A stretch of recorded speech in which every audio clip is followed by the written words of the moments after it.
Most respected dear family members, my pranams to you. Many people used to ask me why the Christians in India all of a sudden started thinking about Indianization. Majority of the Christians in Kerala started following dozens and dozens of Indian cultural traits, traditions, customs and rituals, Hindu pathway, and so on. They up to now converted thousands of Hindus to Christian fold by telling that Hindu Dharma is completely superstitious. It does not have anything scientific, rational and logical. So you should all convert to Christianity. Blaming that Hindu Dharma is negative and converting Hindus into the Christian fold, and then adopting all the so-called Indian traditions, Indian names, Indian Sanskrit words, Indian Vedic pathway to Christianity in their churches and in their homes. Why they are doing like that? Christian priests started wearing saffron cloth. They started worshipping Jesus sitting in the meditation mood. They started building thousands of dhyana kendras. They are following the flag post in churches and the granite lamp, which is very common in temples. They started giving the church, the bishop's house, the Sanskrit words like Sannidhana, Devasthana, Kovil and so on. They started doing the Tulabharam, which is common in Kerala. They started doing the Vishukani and so on. Not one, hundreds and hundreds of Hindu traditions are being taken by the Christians in the name of Indianization. Many people think that when this is a good symptom that the whole India is becoming one, that age-old traditions and the values are being accepted by Christians. When Christians accept all these things, it is literally a good thing and we feel happy. But remember that the idea behind accepting Hindu Dharma and dharmic values, it is not straightforward. They have got a hidden agenda. The crookedness, the treachery, these are all playing wild hands when they adopt Hindu Dharma. Once it so happened, when a conversion worker, a Christian worker was traveling in Punjab, he was spearheading the conversion activities in Punjab. He happened to sit in a railway station. I think it is Patiala railway station. He has written in his book that he was watching many trains coming there and going, many people walking here and there. All of a sudden he noticed a beggar begging, and after some time that fellow has fallen in the platform with the torching heat of the sun, and some people came all of a sudden and just sprawled the water on his face, and he sat down. He got recovered from the semi-conscious state to the conscious state. Many people wanted to give him tea and little bit food and water, but he did not take it.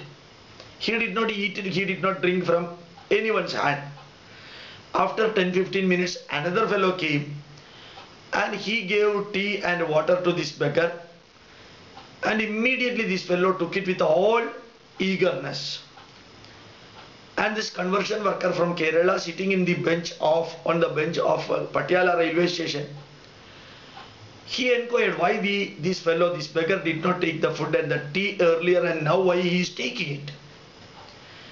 Suddenly he came to know that the beggar who fainted down had the sacred thread in his chest.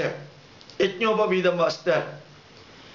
All the people who gave the food and the tea to this beggar did not have that sacred thread. But after 10-15 minutes, another poor fellow having sacred thread came over there and gave this water and tea to this beggar. That immediately the beggar accepted. That gave a fantastic crooked idea for this conversion worker, and he wrote a book, namely Bible for Indians in Indian Cup, Christianity for Indians in Indian Cup. That is the title of the book written by this fellow, and he presented a fantastic crooked paper in Maraman Convention of Christianity in Kerala. And that Maraman Convention has been taking place in Kottayam district. Tens of thousands of Christians used to assemble, and many noble Christians also used to come there. Nascent Christians also used to come there, and that has become the center for conversion. And Bible for Indians in Indian Cup paper presented in Maraman Convention got a high level of acceptability. So every branches of Christianity started following the method of giving Bible, the poison of Bible, to Hindus in Indian Cup.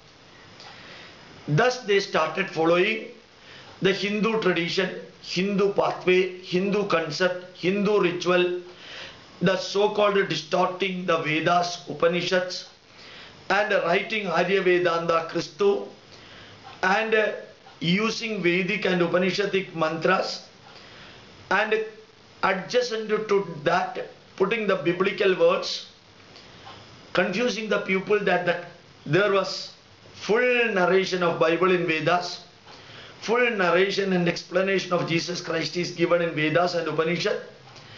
Such type of distorted, crooked treachery has been done for the last 20-25 years, only in the name of giving the poison of Christianity to the poor Hindus of India, who used to worship in the temple and who used to chant Veda mantras and who used to perform the traditional Vishukani or Onam or some simple traditions and customs and rituals.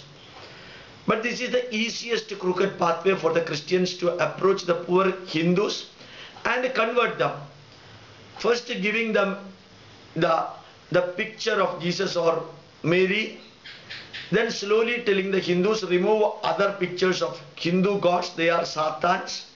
Worship only this God, otherwise this God will get angry and the Christian God will curse you, then the whole thing will go to dogs for you. This approach they are taking, that two-way sword, sharpness on either side. Thus Indianization is not with a positive intention.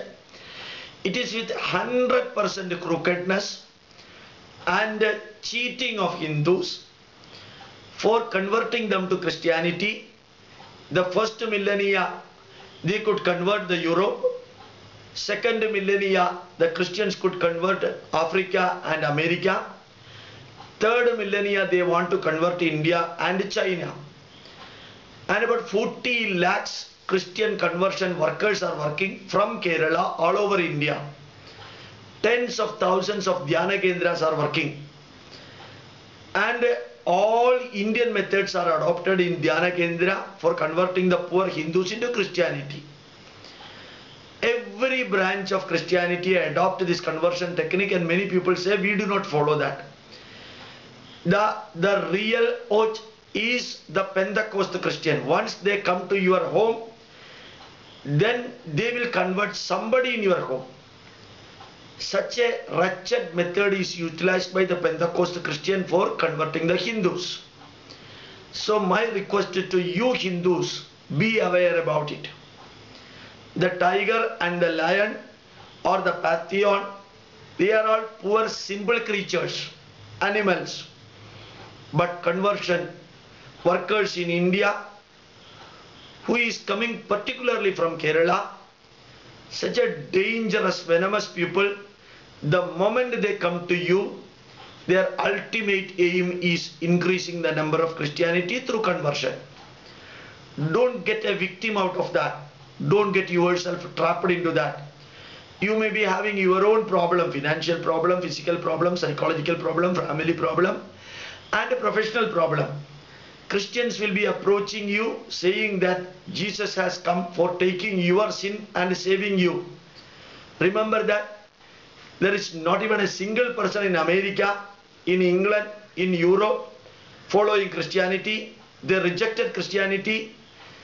Thousands of churches are being sold on auction, including in Italy. In Rome, 217 churches are auctioned last year, because nobody is interested in this, in the cheating way of Bible giving to you. And remember that Bible is a Jehovah the God from Bible gives terrorist based messages, much more complicated than Bin Laden himself. Such a terrorism in a God's messages you can never see anywhere. The God telling to kill others who are not following that particular God. Just try to read the Holy Bible, you will understand what are the things given in that. So one way using the biblical message for threatening the people and converting, through the other way converting using the local tradition, local values, local customs and local rituals. Both ways they do their work of converting India into Christianity, and the bishop has taken a promise, a pledge that by 2020 Indian Parliament session will be starting by chanting Bible mantras, Bible verses, and he has assured the people, Christians, that India will become a Christian land by 2040, and Indian Parliament session will be commencing by chanting Bible verses by 2020. So their target is clear, procedure is clear, and their motto is clear. Be aware about this. This I want to tell you, every Hindus. Not that you have to protect you and your family members, you have to protect other Hindus also. Inform them that the treachery, the cheating, the crooked methods adopted by the Christian missionaries who will be approaching you with the sweet soft words, ultimate aim is bringing you to the path of Jesus Christ. Be careful about it. I want to remind once again, let India become Indians land with Hindu dharma and Hindu culture, and let not the foreign religion convert Hindus into their fold for getting their things done in the name of minority in other parts of India, in the name of majority in Nagaland, in Kashmir and Mizoram and other places where Christians and Muslims are majority. You know what are happening there. So be aware about it. Try to understand the fact and work for protecting, understanding, teaching and learning Hindu Dharma and preaching that. Whomsoever has got the Christian fold, bring them back at the earliest. Otherwise, they will work as the missionaries and they will convert Hindus into Christian fold. Bring whomsoever possible back to their home who have gone to the other side by conversion, by cheating and crooked method. This is the dire need of the hour, and I would like to request you, I would like to request all the sannyasis, all the school education systems and teachers, make it a point that our dharma should be protected without creating any problem for others. But it is our bound duty to save, protect ourselves. With these words, I express my gratitude. Thank you very much.